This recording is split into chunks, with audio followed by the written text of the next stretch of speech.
Hello everyone, welcome to another video. Today we are continuing with our mythology saga, and this will be the long-awaited and very much curious from my side Hindu mythology. So let's just start. Brahma opened his eyes and realized he was alone. Brahma creates the cosmos. In Hindu mythology, there is no single creation myth or creator. Narayana, however, was the supreme being. When he first awoke from his cosmic sleep, he forged the creator god, Brahma, from his own body. Brahma, using the power of his mind, made the universe and produced 4 sons. These sons did not know how to have children, so Brahma then created 10 men, the Prajapatis, who did know how. They asked Brahma for a wife. Daughter and consort. Brahma divided himself into 2, and from the left half emerged a beautiful woman. Brahma's desire for his daughter was so powerful that he sprouted 3 extra heads, 1 on each side and 1 behind, so that he could always look at her. Discomforted by his lustful stares, his daughter rose up to the sky. So Brahma grew a 5th head, which looked heavenwards.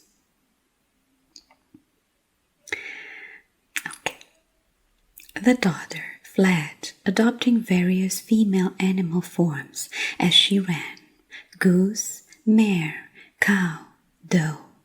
But all of her disguises were in vain. Her father turned into the male counterpart of each animal she became and forced himself on her, creating all the animal species across the earth. The daughter became known as Shatarupa, one with 1,000 forms. She was also revered as Saraswati, Brahma's consort and goddess of wisdom, who ruled over artistic and intellectual exploits and created the Sanskrit language. Shiva placed the elephant's head on the torso and revived the boy, the birth of Ganesha. Shiva, the destroyer god, was married to the goddess Parvati, who balanced out his warlike tendencies. Parvati desperately wanted a child, but her husband did not. When he told her this yet again, Parvati decided to have a bath and told the guards to prevent anyone from entering. As Parvati washed, she formed the dirt on her skin into a child, which came to life. Still bathing, Parvati told her new son to guard her door. When Shiva tried to access his wife's chamber, he was blocked by a young man who refused to let him pass. "Do you know who I am?" Shiva asked. The boy said that did not matter. His job was to guard his mother's door. "Your mother? That makes me your father," bellowed the angry Shiva. Parvati's son still wouldn't let him pass, so Shiva lost his temper and chopped off the boy's head. Parvati's heart was broken. She demanded her son to be brought back to life, or she would transform from Gauri, the creature goddess, into Kali, the destructive goddess. Shiva ordered his goblin attendants, the Ganas, to bring back the head of the first creature they could find, which was an elephant. Shiva placed the animal's head on the boy's shoulders, and his son was reborn. Shiva named him Ganesha. This is all developing rather quick. Again, these were two different chapters, right? But let's go over the brief description of key figures that we just read about. So we have Narayana, the Supreme Being, Brahma, the Creator in the Hindu Trinity. That includes Brahma, the Creator, Vishnu, the Preserver, and Shiva, the Destroyer. The Prajapatis, 10 men created by Brahma to begin populating the earth. Saraswati, Brahma's daughter and consort, goddess of knowledge and the arts. And then we have Parvati, consort of Shiva and goddess of fertility, a form of Shakti, the divine creative force. Shiva, the destroyer in the Hindu Trinity, which we just read about. And Ganesha, the elephant-headed god, remover of obstacles and patron of scribes, wrote down the epic Mahabharata from the sage Vyasa's dictations. I am finding this very much interesting already, although I would wish for a bit more extensive description. Nonetheless, I once had a dream, and I believe that several different gods were included in that dream. It's not a recent dream, so I can't necessarily blame it on me reading all these mythologies. But the dream was I was just going through a very nice museum. I can't point a finger if it's a museum that I've been to or something. But either way, there was this woman, and she came up to me and she asked me if I wanted to go through a part of the museum that was kind of closed, or like with artifacts that most people can't access. And I was like, of course, like obviously, right? And she guided me through all these rooms with very strange artifacts. Every room only had one artifact and was mostly like white and empty, just with each artifact. Until she brought me to this room. Again, it was empty and white, but in the middle sat 3 men. One of them did not have a leg. One leg, he just had one leg. And then she sat at the top and I sat on so basically there were 5 places, 2 in a row from each side, and she sat at the top and I sat in one of the empty places that was in one of the rows. And then the conversation was kind of, there was more said, and I have this dream written because I thought it was important. And then what I remember the most is that the one-legged man, they all had this towering presence on them. And I assume that they were gods because of that presence. For instance, the woman who called me and brought me into that room was the mother creation. She did seem like someone above everyone else in that room. And she listened to what everyone else was saying. And you could see that they were looking for her approval, basically. But anyway, the one-legged god, which I believe to have been Shiva, especially because of what he said. He said that this is an important message for you to remember. For anything to be created, something has to be destroyed first. And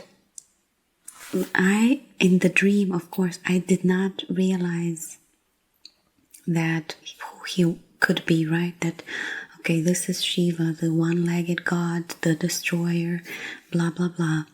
No, like, it came to me afterwards because of what he said, because of how he looked. And, yeah, very random, but I thought that it was a very important dream. And, yeah, since we are reading about Shiva, I thought I could share with you.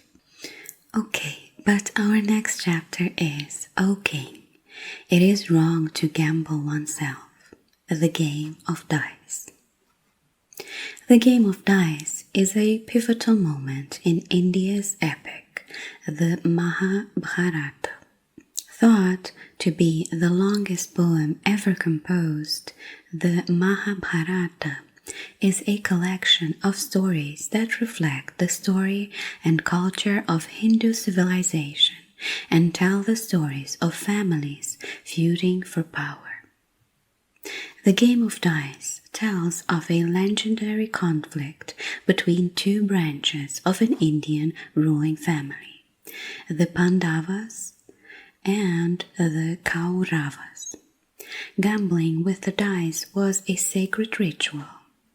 Kings could not refuse a game of dice any more than they could a battle. It was linked to the concept of daiva, fate, and the balance between human and divine action. The story of the game of dice illustrates dharma, the moral order of the universe, and the chaos that ensures when dharma breaks down. Draupadi's humiliation. Duryodhana. As always, I will be butchering names. I'm very sorry, of course, but I'm trying my best. Duryodhana, the Kauravan prince and the eldest son of a blind king, was envious of the Pandavan palace. Although he had inherited the control of much of his father's kingdom at Hastinapura, he was jealous of his Pandavan cousins. Duryodhana embarrassed himself on several occasions, culminating in his slipping and falling into a pond. Draupadi, the wife of the Pandavan brothers, mocked him. Duryodhana then invited his cousins to a game of dice. One of them, Yudhishthira,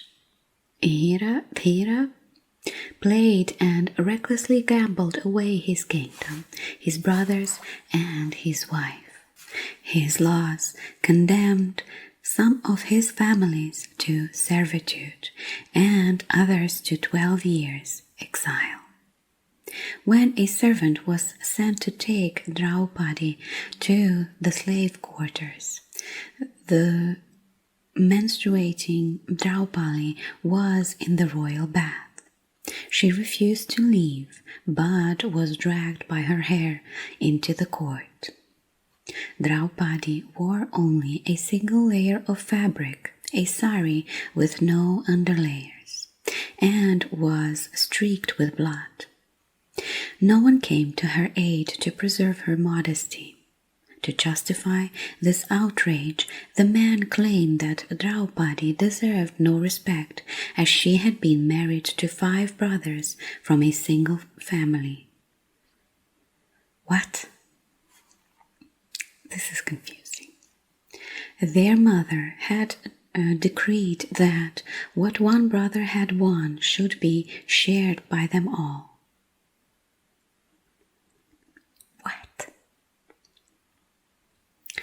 The Kauravan brothers ordered the 5 Pandavas and their wives to be disrobed.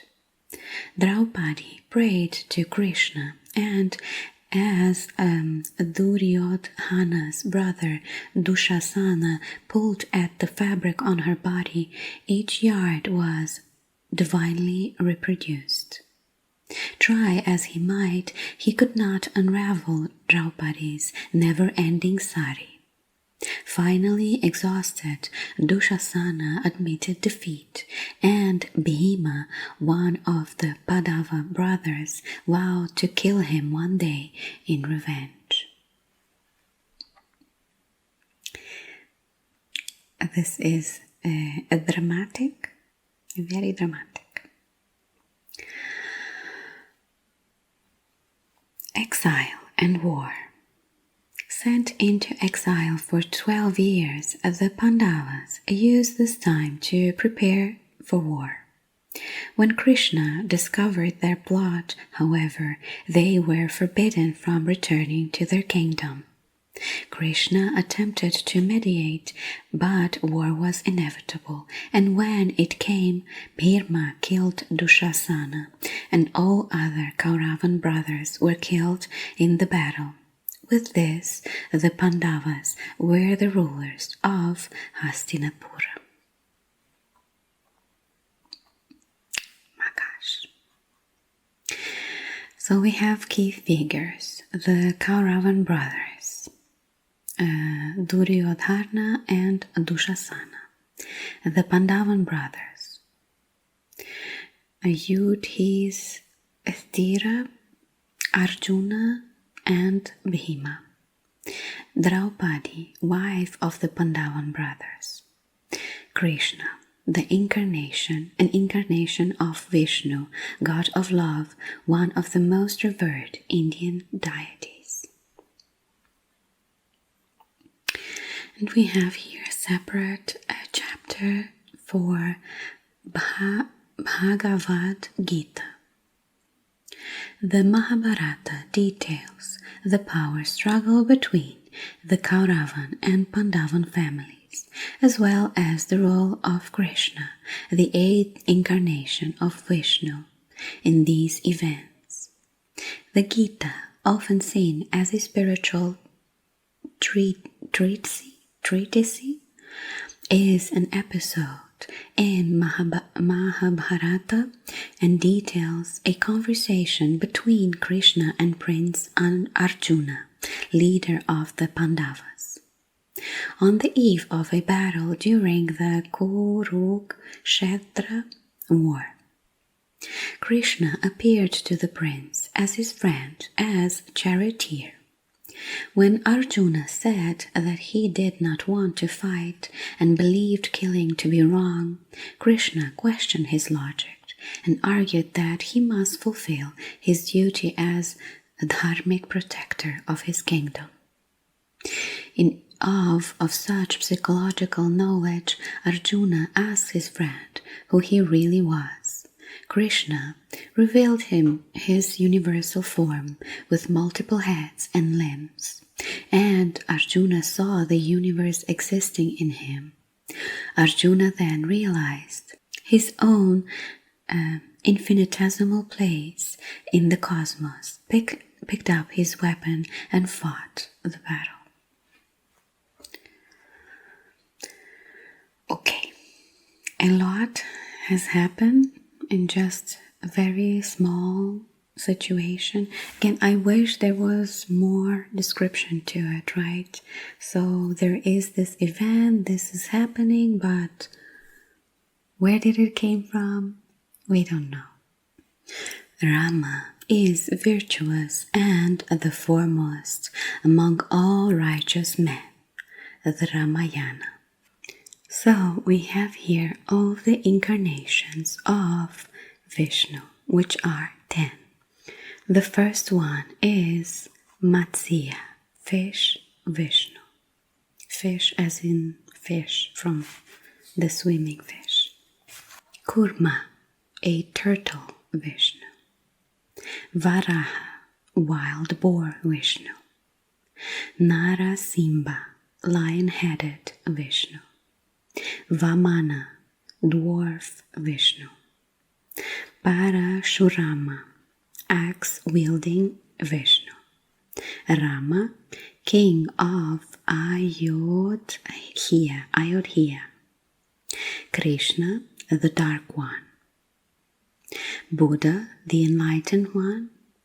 And Kalki, harbinger of the end. So all of them have different shape. Again, some of them represent some parts of an animal, right? So, for instance, the first one, Matsya, is like a mermaid. And then some of them are like animal-headed, lion-headed, wild boar, etc. Anyway, the epic poem Ramayana, written in Sanskrit and one of the major works of Hindu literature, tells the story of Prince Rama of Ayodhya and his quest to save his wife Sitha from her 10-headed captor Ravana, who is the king of the Asuras, or demons. When Brahma granted a boon, a sacred wish to Ravana, as a reward for his 10,000-year fast, Ravana asked Brahma to make him invincible to any god. This wish granted, Ravana began causing havoc across the three worlds, earth, air, and heaven. And the gods asked Brahma to intervene. Meanwhile, on earth, King Dasharatha of Ayodhya, despite taking 3 wishes, still had no son. Anxious for an heir, he arranged a great fire sacrifice, yajna, as an offering to Brahma. The birth of Rama. When Brahma looked down from heaven at the flames of the king's ritual sacrifice, it occurred to him that while Ravana had asked for protection from gods and demons, he had forgotten to ask for protection from man. So Brahma decided that he would bring Lord Vishnu to earth in human form to defeat Ravana.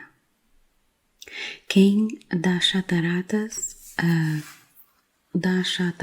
prayers were granted, and sons were born to each of his 3 wives. Rama, too, was born from Kausalya. The twins Lakshmana and Shatrughna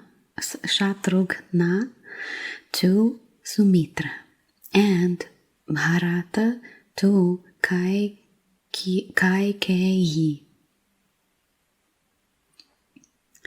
Again, very much butchering everything. The princes all grew up learning the arts of warfare and reading sacred texts. One day, the sage Vishvamitra came seeking help to defeat the demons that were disturbing sacrificial rites in the forest. Rama and his half-brother Lakshmana accompanied the sage and learned how to use divine weaponry. Vishvamitra praised Rama's skills, telling him he had been born to rid the world of evil. The prince is banished. 12 years later, the aging Dasharatha prepared to have Rama crowned as king. Rama was the bravest and the most virtuous son, and his father's favorite. But on the eve of the great event, Dasharatha's 3rd wife, Kaikeyi, reminded her husband of 2 boons he had granted her many years earlier. She demanded that Rama be banished to the wilderness for 14 years, and that her son Bharata be crowned king instead. Duty-bound, the king ordered his beloved son Rama into the wilderness. Rama's wife Sitha demanded she join her husband in banishment, and so did his loyal half-brother Lakshmana. As the three left the palace for exile, King Dasharatha died of a broken heart. Bharata discovered his mother's plot and followed Rama into the forest, begging him to return and claim his rightful throne.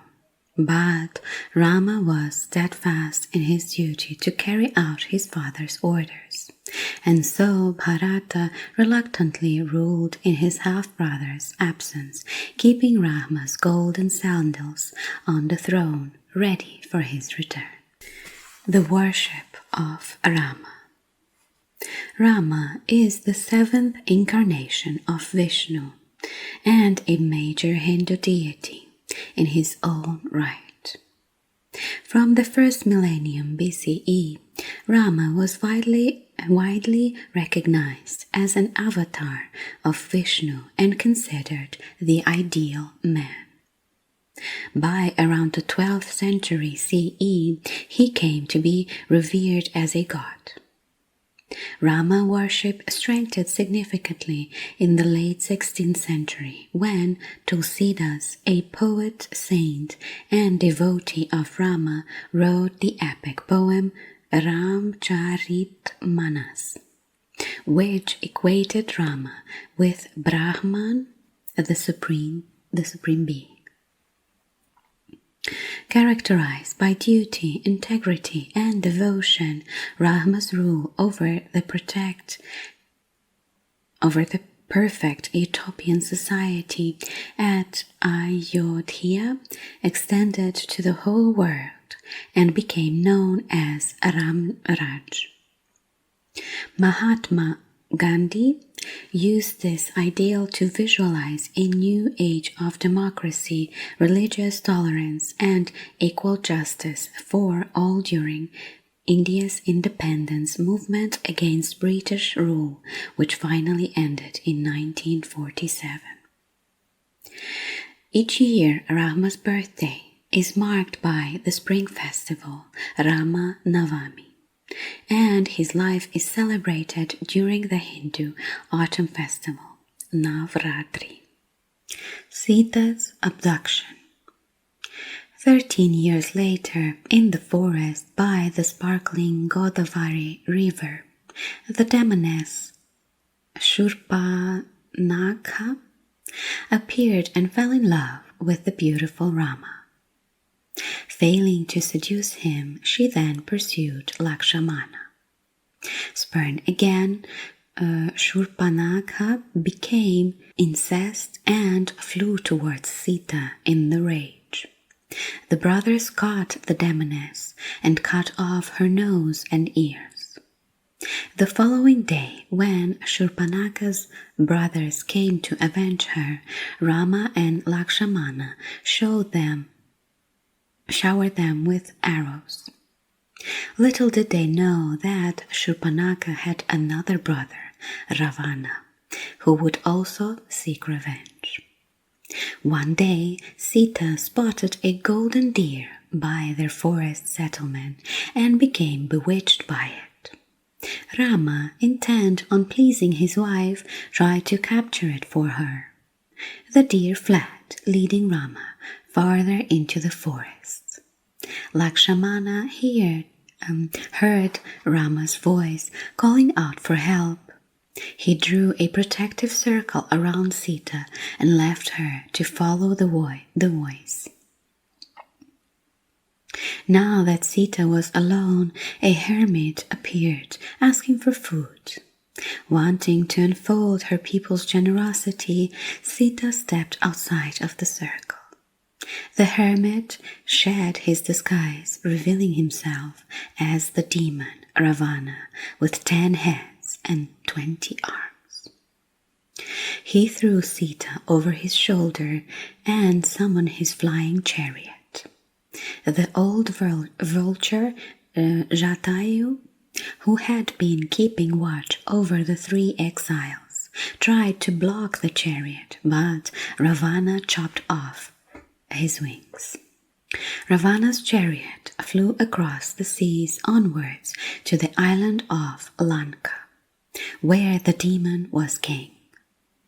Piece by piece, Sita dropped her jewelry from the chariot, leaving a trail behind her. When they landed, Sita refused to live with in Ravana's palace, so he left her in a garden of Ashoka trees. Determined to woo her, he sang to her, told her stories, and showered her with compliments, sweet-smelling flowers, and fine jewels. But Sita remained faithful to Rama, who was traveling with Lakshmana in search of Sita. When they passed through the land of the apes, they met a monkey hero, Hanuman. The monkeys showed them the fallen jewelry, which formed a trail towards Lanka. The only missing piece, Rama realized, was his wife's hairpin. Rescue and war. Hanuman assumed a gargantuan form and leapt across the sea to Lanka. He crisscrossed the island looking everywhere for Sita, but was unable to find her until he saw a beautiful solitary woman in a garden wearing a single hairpin. Hanuman approached Sita, reassuring her of his good character and divine lineage, and gave her Rama's signet ring as proof he came from Rama. Hanuman told Sita to jump onto his back so he could safely deliver her back across the sea, but she refused, insisting that only her husband should liberate her. Hanuman asked her for a token he could show Rama to help comfort him, and so she gave him her hairpin, which she had kept as a symbol of her status as a married woman. Hanuman then created chaos in Lanka, killing many of Ravana's warriors before allowing himself to be caught and delivered to the demon. Now face to face with Ravana, he urged him to let Sita go, but Ravana set his tail on fire. What? Oh, okay, so he set the monkey person, Hanuman, tails on fire. Okay. Hanuman escaped and used his blazing tail to set the citadel aflame. Over the next 5 days, his army of monkeys built a long bridge to Lanka, made of stones inscribed with Rama's name. A bloody war ensued between the armies of Ravana and Rama, ending with Rama's slaying the demon and reuniting at last with his beloved wife Sita. On Ravana's death, his noble brother Vibhishana was crowned to be a new king of Lanka. Rama tests Sita. Now together again, Rama asked Sita to perform a test of fire to prove her chastity after living at the house of another man. Oh my gosh. Anyway, Sita plunged into the flames, and Angi, Lord of Fire, returned her unscattered, proving her innocence. Now, back in Ayodhya, after 14 long years of exile, Rama was at last crowned king. In a final book of Ramayana, likely added later, Sita's chastity was questioned further. Following town gossip, Rama banished his beloved to the forest. She was watched over by the sage Valmiki, who was at the time composing the Ramayana. Sita gave birth to twin boys who learned to recite the sage's poem. When the story was performed to King Rama, he was overwhelmed with grief. Valmiki then brought Sita to him, and she called upon the Earth Mother, who had once given birth to her, to free her from this unjust world. With this, the earth opened, and Sita vanished into the ground forever. I'm not commenting very much. I feel like I'm also a bit desensitized to all the, incest and, brothers and sisters and, 3 wives, 5 husbands, all of that. But this story of Sita and Rama, she was stolen. She did not go to the house of another man willingly. And also, maybe her chastity or innocence wasn't entirely dependent only on her, right? From other mythologies, we know that rape is a very popular activity between gods. So from my side, the fact that Ravana did not actually, violate her is a sign that he wasn't as bad as maybe they show him to be.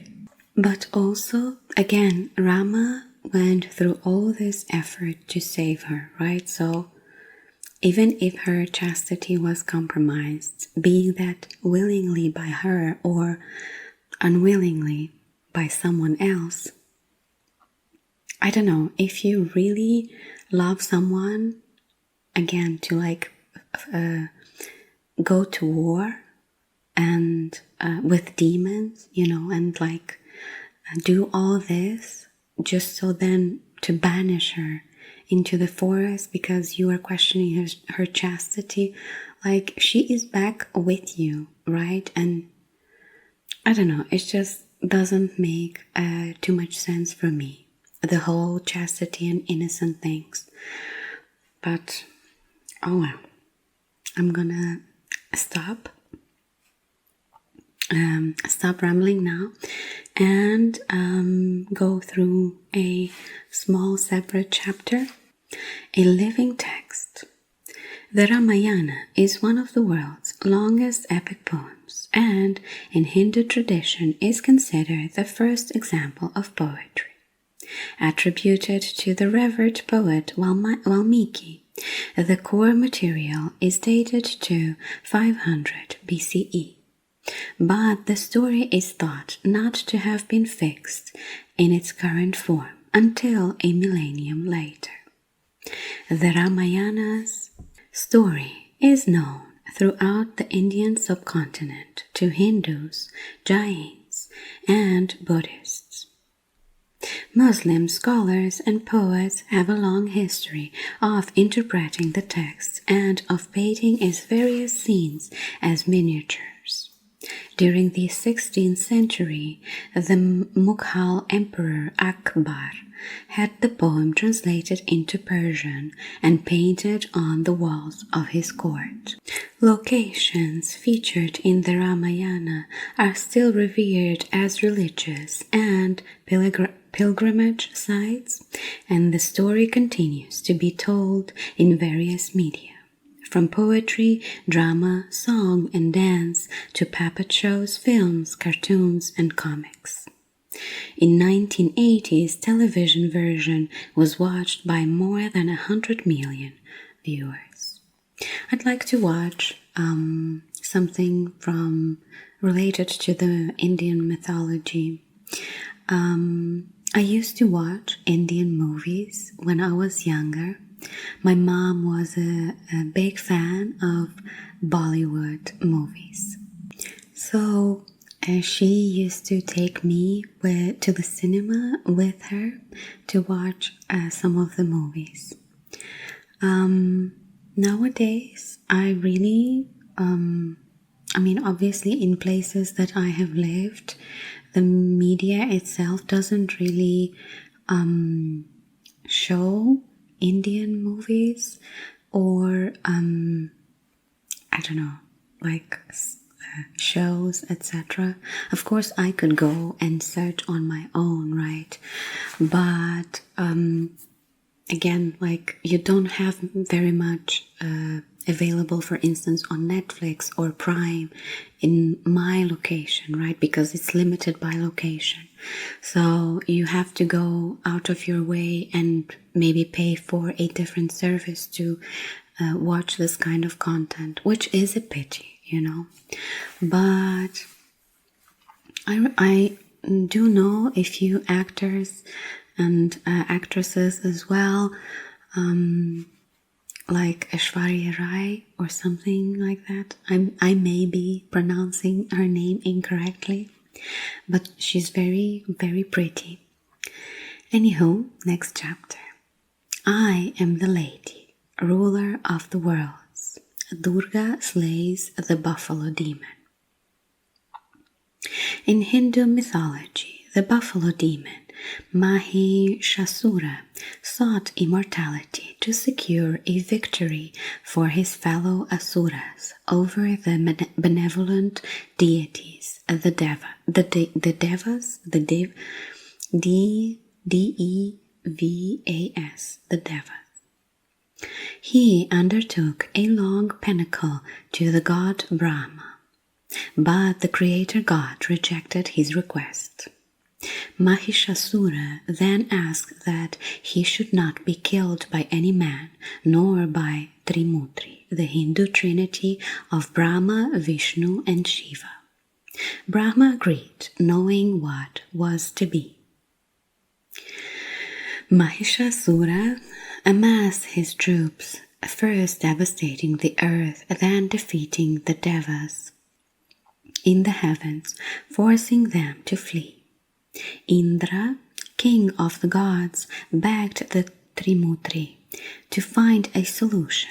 Brahma, Vishnu, and Shiva focused their power into a great flame, from which emerged the goddess Durga, who pre-existed as a cosmic force and was celebrated as a creator of the universe. Clutching an array of weapons given to her by the gods, the many-armed goddess rode her lion into the battle and destroyed the army of Asuras. Mahishasura attacked her repeatedly, sometimes shape-shifting into different forms, until finally the goddess cut off his head, ending his terrible reign. Durga's victory is celebrated during her annual 10-day festival called Durga Puja in northern eastern India and Dashain in Nepal. Very cool. O Minakshi, fish-eyed goddess, grant me bliss. The fish-eyed goddess finds a husband. Minakshi is known as the fish-eyed goddess, having been blessed with beautiful fish-shaped eyes. She was regarded as the divine ruler of the city of Madurai by the Pandyan dynasty. Sea traders and sailors who adopted the symbol of the fish on their coins and flags. The legend of the fish-eyed goddess who has inspired hymns and rituals told of a Pandyan king of Madurai named Malayadvaja Pandaya, who prayed for a child. The gods brought forth a daughter with three breasts from a pit of fire. Very specific. A divine voice told the king that the third breast would vanish when his daughter met the husband of her destiny. The king named her Minakshi, and taught her shastras, traditional sciences, to prepare her for the throne. Holy matrimony. Following the death of her father, Minakshi, now a powerful warrior, traveled north to wage war on his enemies.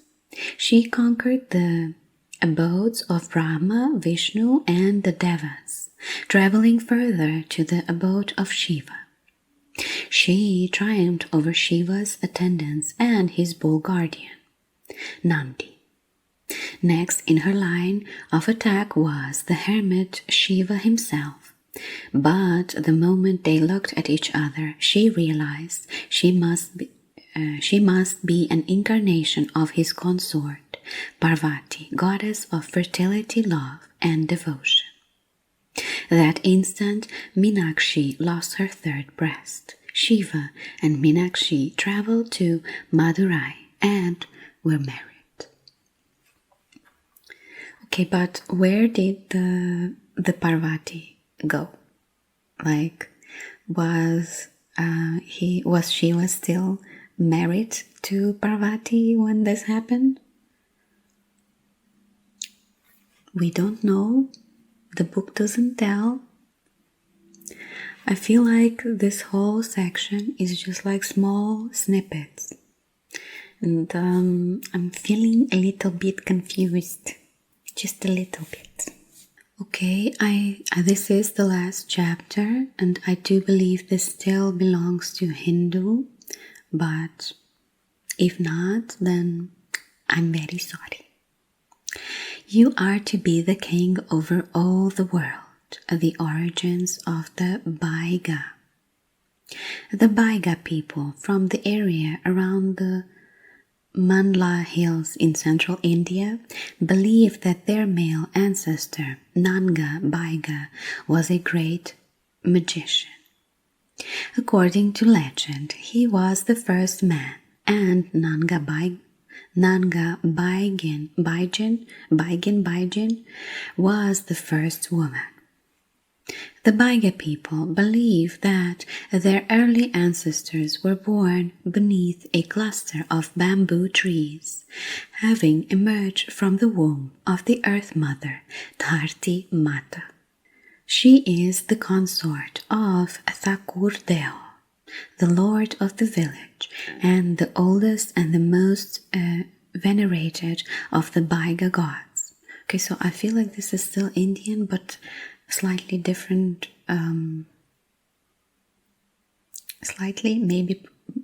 probably completely different from the previous gods, right? The Hindu gods. Dharti Mata is worshipped in the month of Jeth, May, just before the rainy season, when she is said to lie ready to be impregnated. Keepers of the world. Bhagavan, the creator, spread the earth out flat, but could not stop it from moving around. He invited Nanga Baiga and Nanga Baigen to help him secure the four corners of the world.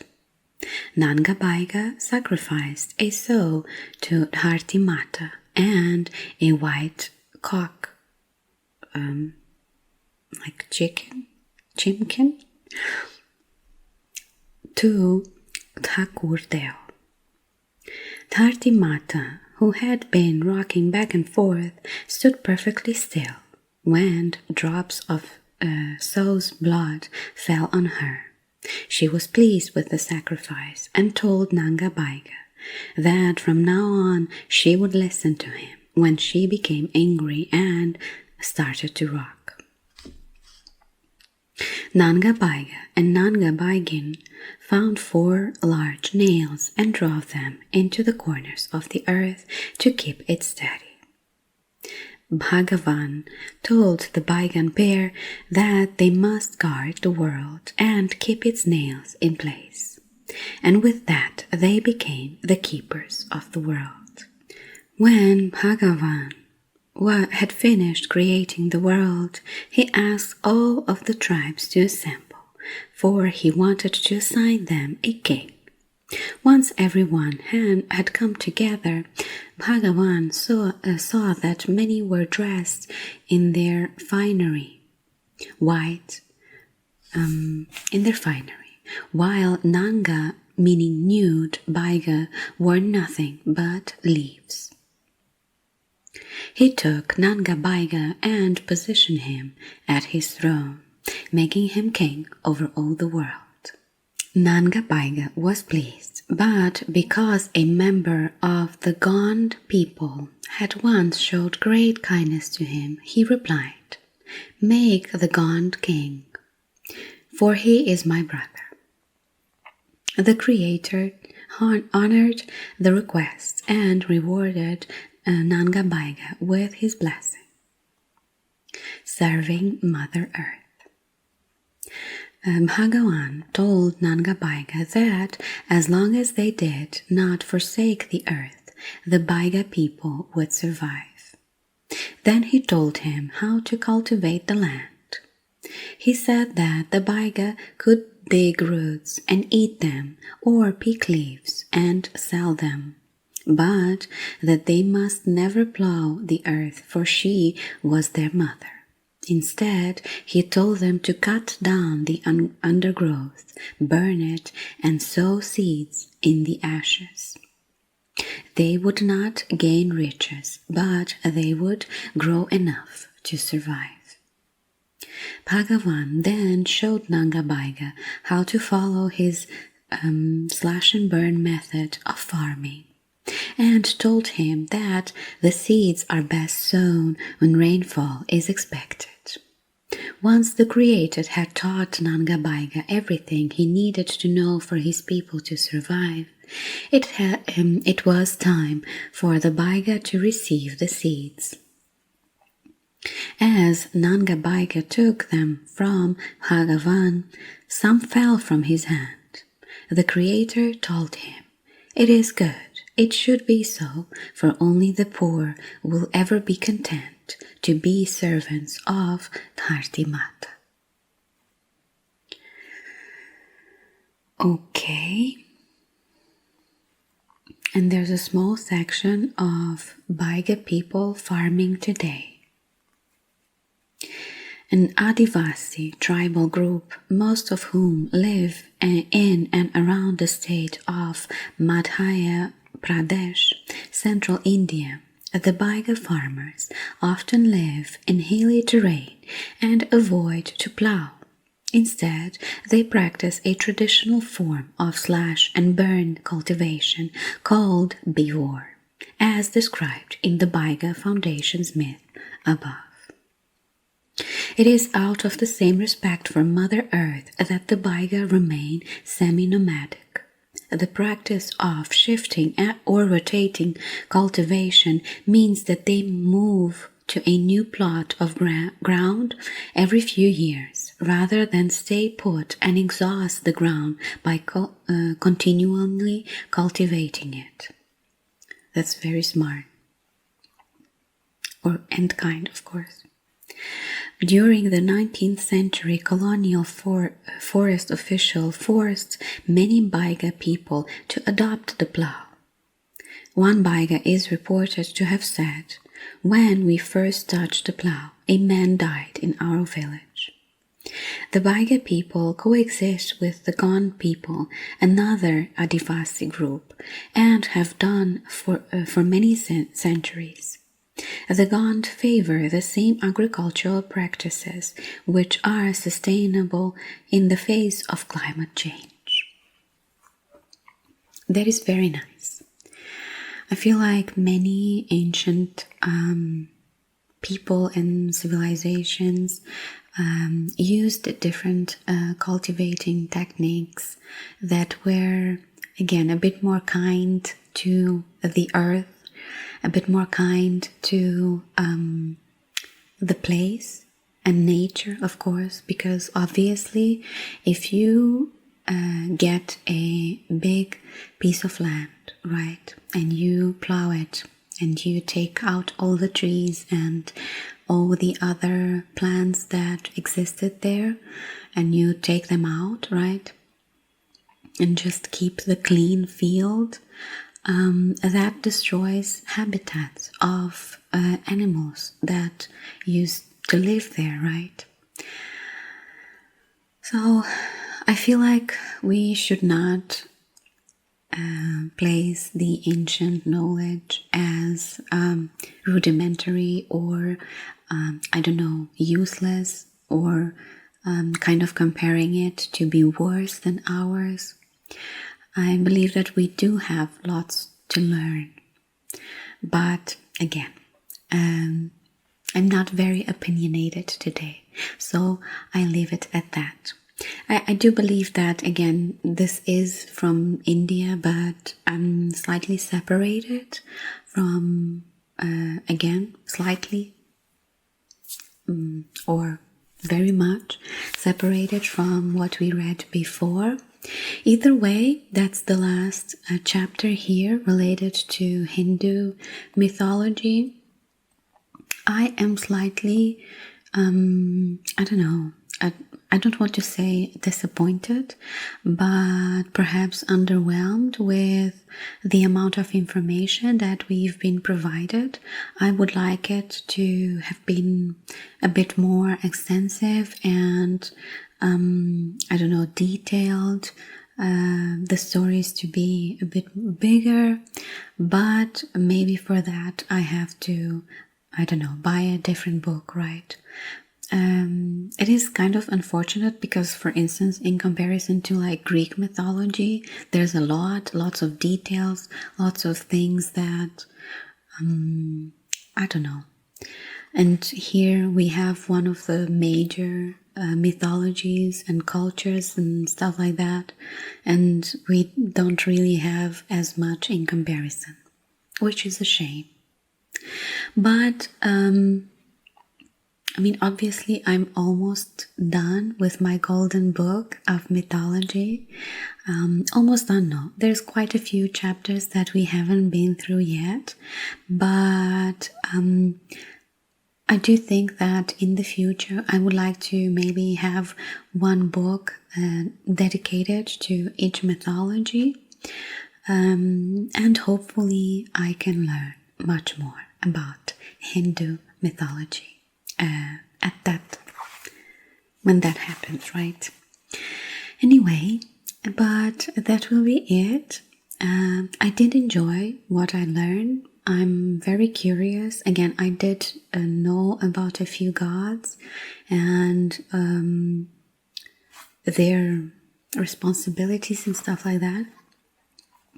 But again, the stories were an addition to my knowledge, and that's why I kind of wanted to know more, but oh well.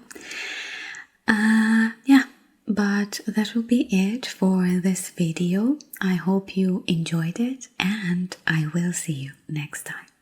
Bye.